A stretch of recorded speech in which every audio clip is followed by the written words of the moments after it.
The adventure of this little boy starts with his story by the campfire, where he sat with his old man and their trusty companion Tidon.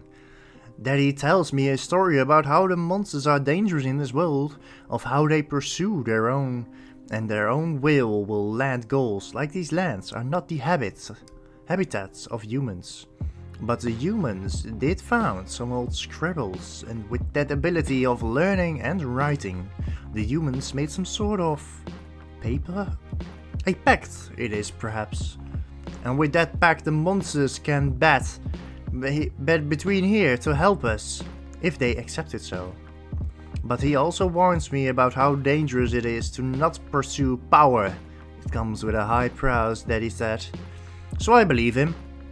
The day after, you wake up in your bed and go help Daddy with his crops outside to maintain the lands, which is our source of income. While clearing the crops, I feed the trusty Tidon the tomatoes, and oh boy does he love it. It took him only 2 bites to eat it. After that has been done, I walk towards that to see if there's anything else I can do to help him. And he has actually something cool for me. He actually lets me try to get a pact with a Primigon.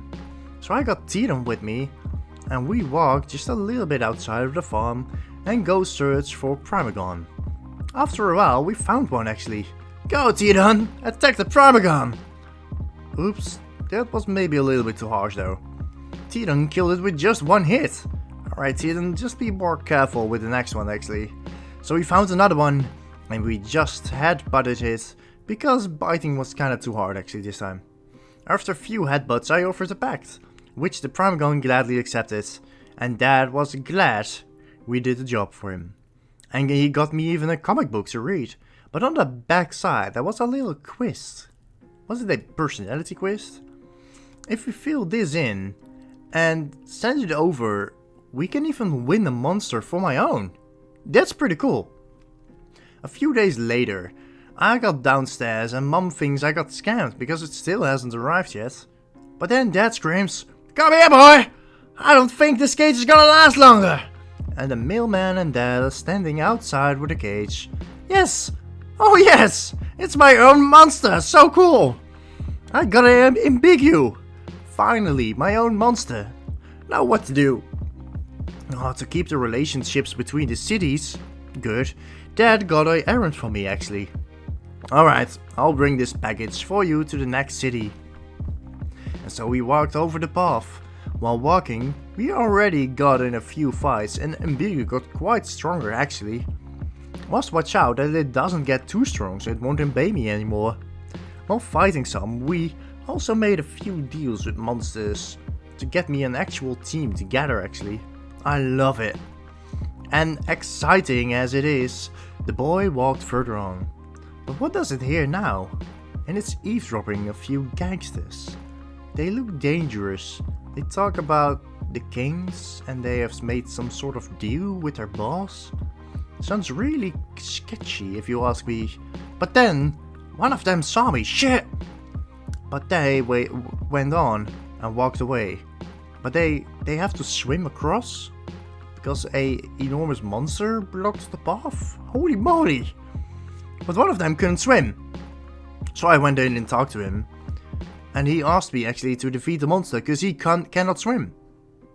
And neither can we, so I guess it's the only option to battle the monster, right?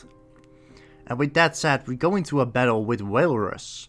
He strikes down 2 of our monsters with ease. Yet they were able to damage the monster. Thank God! With the last monster we damage him 1 more time and try to offer him a pact. Finally he accepts and comes with us. Thank God he did it. The gangster who were left behind is quite impressed actually and hands us over a notebook, of which he thinks is not worth a whole lot. But the notebook tells us a lot about monsters. It has some weird scribbles of some sorts. Maybe he can get us something interesting if we read this carefully. So with this new notebook going ahead towards the next town again. Just across the bridge we found the next city. We finally got in Milltown, and here we found the mayor. The mayor is just... he's telling me a weird story about a sea monster of some sort, which apparently is very dangerous. and there's no hope across the streams. This is actually pretty interesting. Let's have a look what he means though. So we look further upon the horizon and we see some sea monsters going in. Not sure, they don't look that dangerous. Maybe there are, maybe there aren't. Only time will tell, I guess.